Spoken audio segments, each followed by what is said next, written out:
মায়ের পরে যদি মায়ের মতো কেউ ভালোবাসে সেটা হলো বড় দিদি। নিজের পরবর্তী পদক্ষেপ সবসময় সিক্রেট রাখুন, কারণ আপনার ভালো চাওয়ার লোক থাকুক আর না থাকুক, খারাপ চাওয়ার লোকের অভাব নেই। স্বার্থের পৃথিবীতে ভালো খারাপ বলে কিছু হয় না। তুমি যার মন রাখতে পারবে তার কাছে তুমি ভালো, আর মন রাখতে পারবে না যার কাছে, তার কাছে তুমি খারাপ।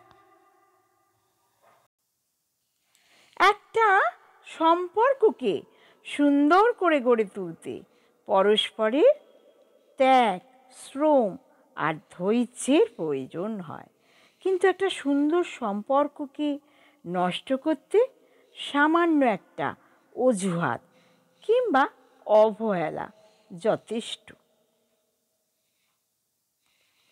জীবনে যত বড় হও, কিন্তু কাউকে ছোট করে নয়।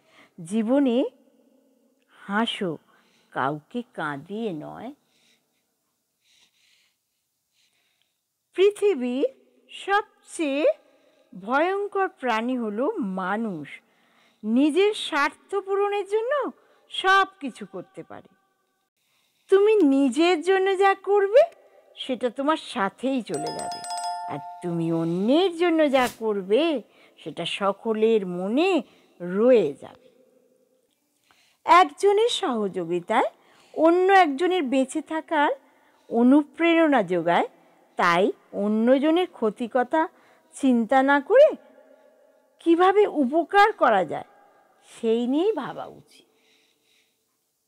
ভদ্রতা সবার কাছে আশা করবেন না, কারণ সবাই এই দামি জিনিসটার মালিক হয় না।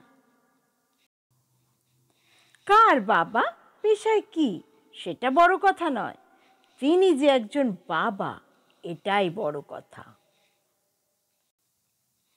স্বার্থের পৃথিবীতে ভালো খারাপ বলে কিছু হয় না। তুমি যার মন রাখতে পারবে তার কাছে তুমি ভালো, আর মন রাখতে পারবে না যার কাছে, তার কাছে তুমি খারাপ। নমস্কার, দীপ্ত মোটিভেশনে আপনাদের সবাইকে স্বাগত জানাই। যে যত বড়ই শিক্ষিত হয়ে থাকুক না কেন, মানুষের সাথে সুন্দর ব্যবহার করতে না জানলে সে শিক্ষার কোনো দাম নেই।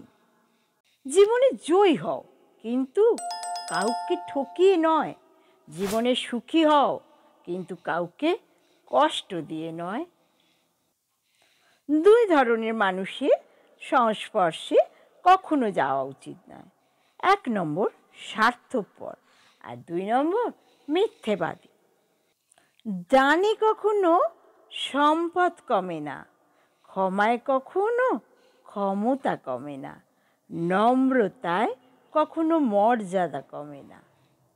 দর্শক বন্ধুরা, আপনারা এরকমই ভিডিও পেতে প্লিজ আমার দীপ্ত মোটিভেশনটা সাবস্ক্রাইব করবেন, আর সকলকে শেয়ার করতে ভুলবেন না, আর কমেন্টও প্লিজ দেবেন। আপনারা খুব ভালো থাকবেন,